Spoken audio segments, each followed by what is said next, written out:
AB48 news Gujarat હવે નજર કરીએ આજના મુખ્ય સમાચાર પર। વિશ્વ પર્યાવરણ દિવસની ઉજવણીના ભાગરૂપે સુરત ગ્રામ્ય પોલીસ અને ફોરેસ્ટ વિભાગ દ્વારા અનોખું વૃક્ષારોપણ અભિયાન હાથ ધરાયું। સુરત પોલીસ હેડક્વાર્ટર ઘલુડી ખાતે વિવિધ પ્રજાતિના 1200 વૃક્ષોનું વાવેતર કરી પર્યાવરણ સંરક્ષણનો સંદેશ આપવામાં આવ્યો।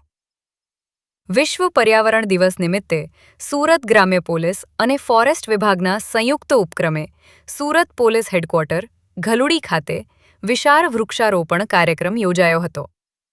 આ અભિયાન અંતર્ગત કુલ 16 પ્રજાતિના 1200 વૃક્ષોનું વાવેતર કરવામાં આવ્યું હતું, જેમાં બિલ્લીપત્ર, વડ, પીપળો, આસોપાલવ તેમજ આંબા સહિતના પર્યાવરણને અનુકૂળ વૃક્ષોનો સમાવેશ કરવામાં આવ્યો હતો। હેડક્વાર્ટર ખાતે આવેલા મહાદેવ મંદિરના પ્રાંગણમાં વિશેષ રૂપે 108 બિલ્લીપત્રના રોપાઓનું વાવેતર કરવામાં આવ્યું હતું।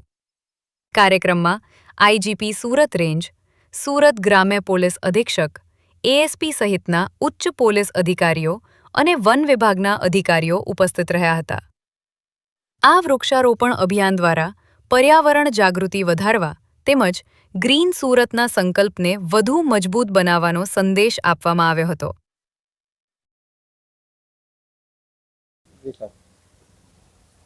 આજરોજ વિશ્વ પર્યાવરણ દિવસ અને માનનીય વડાપ્રધાન શ્રીના જે પ્રધાનમંત્રી કાલના 12 વર્ષ પૂર્ણ થતા હોય તે અનુસંધાને સુરત ગ્રામ્ય પોલીસ એસપી શ્રીના નેતૃત્વમાં સુરત પોલીસ હેડક્વાર્ટરમાં 1200 વિભિન્ન 16 જાતિના વૃક્ષોનું આજે વાવેતર કરવામાં આવેલ છે। આમાં 16 પ્રજાતિના વિભિન્ન વૃક્ષોમાં બિલ્લીપત્ર, વડ, પીપળ, આસોપાલવ જેવા આંબા જેવા વૃક્ષો છે। આજે પોલીસ હેડક્વાર્ટર ગલુડી ખાતે જે મહાદેવ મંદિર છે એના પ્રાંગણમાં 108 બિલ્લીપત્રોનું ના જે વૃક્ષો છે એનું પણ વાવેતર કરવામાં આવેલ છે।